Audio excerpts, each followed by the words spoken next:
Hello and all, welcome to a Galaxy Man Show interview show. So for my next interview is this incredible actor known by the name of Lee. He's this incredible actor, and he's been the role of Zack in Power Rangers Unworthy. He's coming into episode 4 of Power Rangers Unworthy, playing the role of Zack, as I mentioned.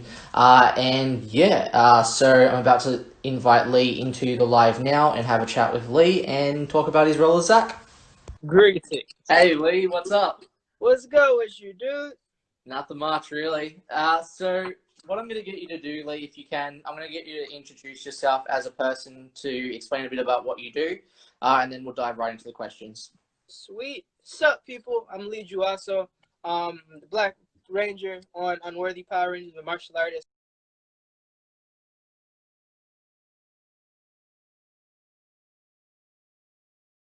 actor, stunt person, and been traveling for a little bit, learning stuff from a bunch of different cool people.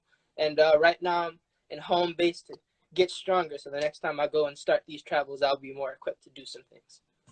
Awesome. So we'll dive right into the questions now, Lee. So for my very first question, you're actually in this incredible fan series of Power Rangers Unworthy, and you're going to be appearing in episode 4 as Zack, the Black Ranger. What's that experience like for you, and what was it like filming your very first scene as Zack in The Return?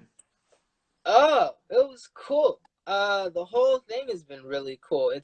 It's nice having an excuse to go outside and practice martial arts in a way that doesn't necessarily hurt people, and also you look really cool, because when you spar people, sometimes you'll get the footage back and it felt amazing, but it'll look like you're playing patty cake, which sucks. But when you're doing stunts, when you're doing something that's choreographed, you get to show your skill while at the same time being in a safe, fun environment. So being Zack has been freaking amazing.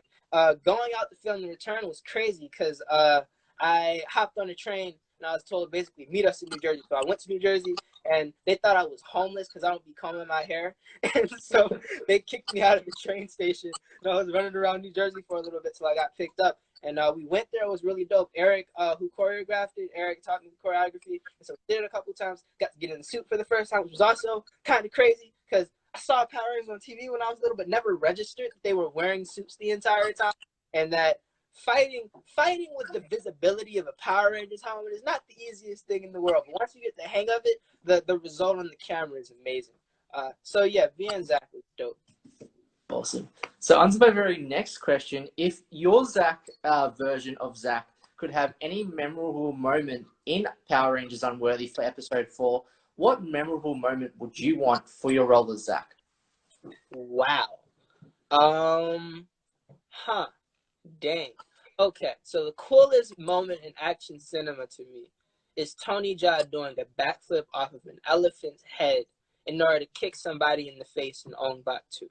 So, if I was to attempt to have a version of that, that was like the coolest action cinema thing I could think of, it would probably be in a fight scene infusing the hip hop keto into martial arts, but in a way where it emulates drunken boxing, and that the hip hop keto is so strong that kind of takes him to Super Saiyan 2, and he's able to defeat the putties in the most automatic way possible. I don't know how the heck that would work, but it would look cool if we could figure it out. Heck yeah. So for my very next question, what has the whole experience been like filming for Power Rangers Unworthy for episode 4? Oh, it's dope. The experience is dope. The people are cool. We eat Japanese food. Everybody's a nerd, so we talk about things sometimes. Everybody's a martial artist, so we talk about martial arts stuff too. Jenna's a karate person. Eric's a karate person. Jordan's out here learning karate. Eric started learning kung fu. Christine is out here. Christine can do kicks where she just holds her leg up by the side of her head just effortlessly. And it's been cool. Even filming, I've gotten to learn so much more about camera work and being an on-screen person from behind the scenes and what it takes to all the moving parts to make something work, from audio to video. Gorilla Warframe, Adi is really dope. Wadi is really dope as well, especially his assistance with choreography. There's a move called the taco, where you jump up on your back and then your legs fly behind your head. It's a fall that they do in stunts. And so a lot of the people on the crew are stuntmen, and so they taught it to me, and I got to learn it in one day. But it takes the wind out you, because you jump up 4 feet in the air like you're doing a backflip, and then you stall yourself right before you flip over and just slam straight down. Wow. Yeah. So on to my very next question. What got you into martial arts in the first place? Snap. My father's a martial artist, and so he subliminally dropped little movies that I would be watching, be it like Jackie Chan stuff or Bruce Lee stuff. Legend of Drunken Master is my favorite movie ever. And then as I was getting older, I saw like Power Rangers, SPD, and Dino Thunder, and Jungle Fury, which is my favorite. And I saw a black dude as the Red Ranger in SPD, and there was a talking dog. And I was like, I don't know what this show is, but I like it. And lo and behold, that ended up being freaking Power Rangers. And then from liking superheroes and stuff, I started moving around more. And so when I was around 12, I didn't know anybody, and I'd read all the books that I was going to read, and I didn't have any money for any more comic books. And so I found these weapons and started practicing the weapons that I started using when I was younger. And over time, that's grown to a whole bunch of weapons. And luckily, I've been finding excuses to travel with people by meeting them and training with them. And it's been a really cool experience. It allows me to socialize without being a very social person, but benefiting tremendously and growing as a person as well. I think that's the best benefit of martial arts. It's the most productive mode of social interaction I think that exists in the world. Awesome. So on to my very next question. When you first got casted in the role of Zack, what were your emotions feeling like when you got casted in the role of Zack for Power Rangers Unworthy? It was cool. I kind of just like laughed a little bit. I didn't like do a jig around the house. Jordan hit me up because I've been dropping hints for like years. And I was like, hey, you ever want somebody to train with? And I just wanted to train with the Power Rangers people. I didn't like want to do anything. But Jordan eventually hit me. He was like, hey, we're thinking about Zack. And so you want to do that? So he had me like doing little Zack shimmy and stuff and dancing around and doing kicks and stuff. And lo and behold, I got it. So it was a nice, fulfilling experience. That was unexpected, but here we are now. Awesome. So on to my very next question. If your version of Zack could be team leader of any 5 Ranger team members from any previous seasons of Power Rangers, which 5 Ranger team members would you want for your team and why? Wow. Snap. Okay. I want the purple Jungle Fury Ranger who eventually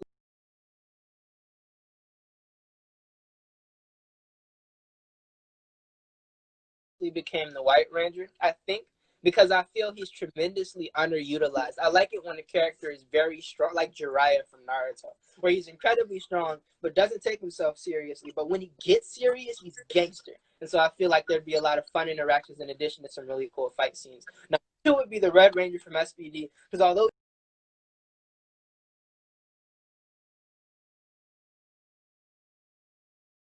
he's very serious and focused, it would help ground having such a chaotic, good character as the leader. 3 would be wow. There's so many to choose from. Okay, it would be the OG Red Ranger. Just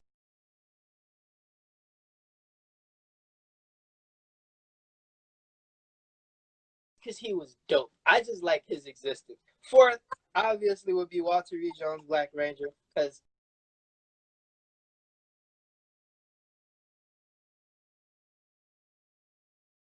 that needs to happen. And it will kind of be funny to boss around the older version of yourself from an alternate universe. Oh, yeah. Yeah. And then 5 would be hard. It's because there's a White Ranger that appears in like all of the Power Rangers, but I know it's not the same dude, but he always functions in the same capacity as like kind of being this holy ranger that comes out of nowhere. So can I cheat and say the character of the White Ranger? You can, yes. Then the character of the White Ranger.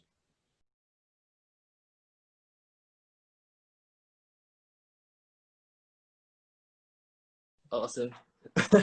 So on to my very next question. So what would be your all-time favorite Power Rangers season and why? Snap. Jungle Fury season 3. I think I was like 12 when I saw it. It was right after I stopped binging Heroes.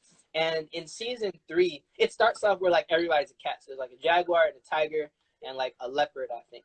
And then eventually they lose their master because it's only 3 rangers. They're not like 10 in this one. There's only 3 rangers, and there's one which is the purple dude, and they live in a house and stuff. But something happens to him, and I think he either dies or like disappears, and so they're stuck by themselves and they're alone and their lives suck effectively.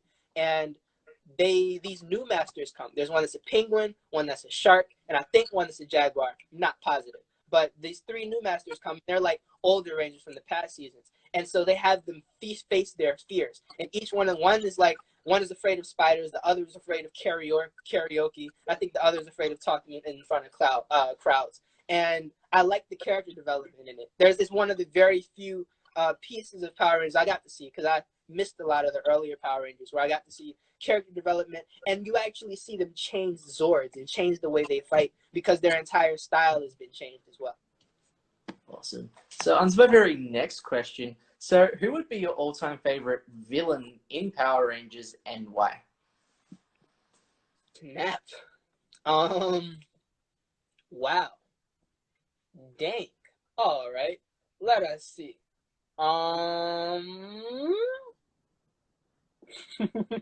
The classic answer is Rita. So I will say Rita in this particular case, because I don't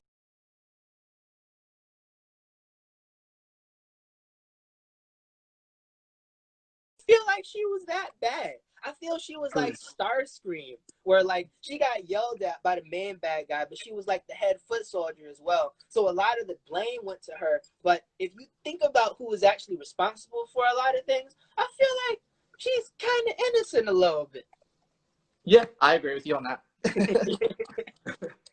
So on to my very next question. If you could be in any TV or movie franchise, what movie franchise or TV show would you want to be in and why? Good God. All right, let's see. If there was a Miles Morales franchise that magically came out of nowhere, it would be that one. Porque yo hablo español y porque I can do flips, do backflips, and speak Spanish and be Spider-Man. That's life right there. Nothing gets better than that. That is true. So on to my very next question. Who inspired you as a person to get into acting in the first place? Guess the answer would be my manager. When I was like in 6th grade, this lady grabbed me and she forced me to be in a play. And then somebody saw the play and they said, "You should audition for this movie." And so I got into this movie. And then when I realized how much money you can make for like 3 days of work, I was like, let's keep doing that. I like this acting thing. And that's spinballed into a bunch of stuff that's happened now. But my manager's the one that like pushed me to continue getting better and taking classes and looking at acting not necessarily as a job, but as an art. And once I started seeing it as an art, I was able to start meeting people that helped me understand more of myself and understand the way that a lot of things run in the art that goes in not only filmmaking, but also writing the script, developing characters and developing stories, and has helped me hone my skills not only as a writer, but also as a visual artist as well, which is really important when you draw comics. You have to be able to draw well, but also to tell stories and have your characters emote. And it's easier to have your characters emote when you can emote, because then you can just make the faces and take pictures of them and then draw those faces. Awesome. So on to my very next question. What have you learned about yourself as a person, especially during COVID this year? That I'm more patient than I think. I thought for a long time that I was erratic and made a lot of decisions out of spite or out of intense frustration. But it turns out that once I kind of have a week to sit down, look at things, and plan stuff out, stuff goes better. And so in business, I learned new strategies of how to run a t-shirt company. In art, I learned different ways to draw. I've sped up my workflow tremendously because I started employing tactics like using reference, like getting better at digital art. In terms of animation, I've learned how to use keyframes and timing in order to lower my workload as well. So having a week of time allows me to strategize better, and having that better strategy allows me to be more efficient. So COVID has made me way more efficient because I have time now. Awesome. So on to my very next question. What are the positives and negatives into the acting industry or martial arts industry, and how do you get through those negatives as a person? The positives and negatives of the acting industry would come down to expectations. Generally, in industries, period, as an individual, you're taught to operate as an entity, which goes from everything to branding to the way that you perform. And so, as an actor, luckily, because I'm not in no crazy movies and I haven't had to deal with people telling me like lose weight or cut my hair a certain way or whatever. But in terms of getting jobs and having the tenacity to keep going after jobs, that had to be learned, because I went on jobs for like 2 years straight, went on auditions for 2 years straight and never got anything. And I never lost hope because I never took it that seriously. But then when I finally did get it and the check was immense, I was happy that these 3 years of going to auditions, it finally paid off.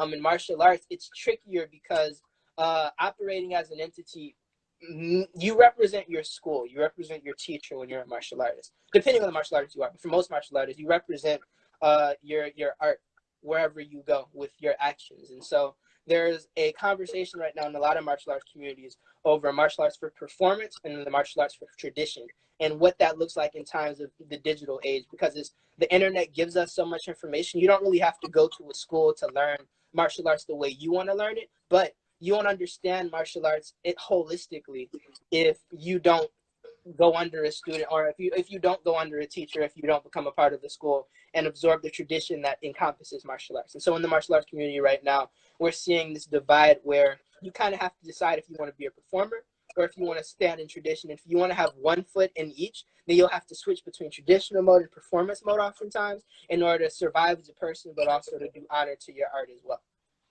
Awesome. So on to my very next question. Why do you recommend people watch Power Rangers Unworthy to people that haven't seen Power Rangers Unworthy yet? You should watch Power Rangers Unworthy because it is the best, one of the best. It's my favorite. It is my favorite fan production that exists, that has a centralized canon in it. We've gotten to see a lot of really, really cool fan-made projects that easily, in terms of quality alone of the writing of the characters, outdoes a lot of the things we see in the mainstream. And that's because it's not clouded by a lot of the red tape that happens in a lot of mainstream productions. And so when you see cool stuff like the Bat in the Sun, Nightwing stuff, when you see stuff like Unworthy, Arrow, you get people who are legitimate fans of the content making things. And only recently with The Mandalorian are we now seeing people who understand the property having a hand in making it. And so by supporting Power Rangers Unworthy, you're supporting people who are telling stories of the fans for the fans, and thus allowing possibly some cooler things to happen in the future. Awesome. So on to my very last question. So what's next for you after, like, COVID-wise? Oh, after COVID, I'm saving for a Japan trip right now. I'm also saving for an Italy trip. There's some people that I need to visit overseas. There's a dude named Marcus, and this man has name a weapon. Name any weapon you can think of. Ooh, I'm going to say swords. I don't know. That just came into my head, swords. This man has like 40 swords. And not only does he have 40 swords, he's built swords. There's a thing called a nagamaki, and it's as big as me. And the blade is like from my head to my hip, and then the hilt is from my hip to my legs. And so you swing it around like an anime character's weapon. And this man has made everything. He's in Italy. There's this dude in Japan named Sasuke who's an actual ninja. And the dude who's like the last surviving ninja in the world is his master. And so there's a lot of cool people to travel with and train with and learn from and do things with. So when COVID ends, I'm taking trips around the world to meet people. And hopefully I'll be vlogging some of these experiences so I can share them with the people. Awesome. Well, can I just say thank you so much, Lee, for taking the time to come onto my show. It means so much. Everyone, whoever hasn't seen Lee as Zach in the return for Power Rangers Unworthy, definitely check that out. He's a legend as Zach for Power Rangers Unworthy. So keep up the amazing work, Lee. Any last final thoughts or anything that you would like to say to people on the show? Yo, if you a nerd, it's okay. Everybody's a nerd about something, so don't never feel bad about being a nerd, because everybody's a nerd about something, be it comics, freaking sports, or analyzing numbers and math and stuff, whatever, it doesn't matter. Don't feel bad about being the person that you are. If you want to freaking fly with wings made of gold, work so that it can be done, because ultimately, your happiness comes first. Nothing else really matters at the end of the day. Thank you so much for having me, bro.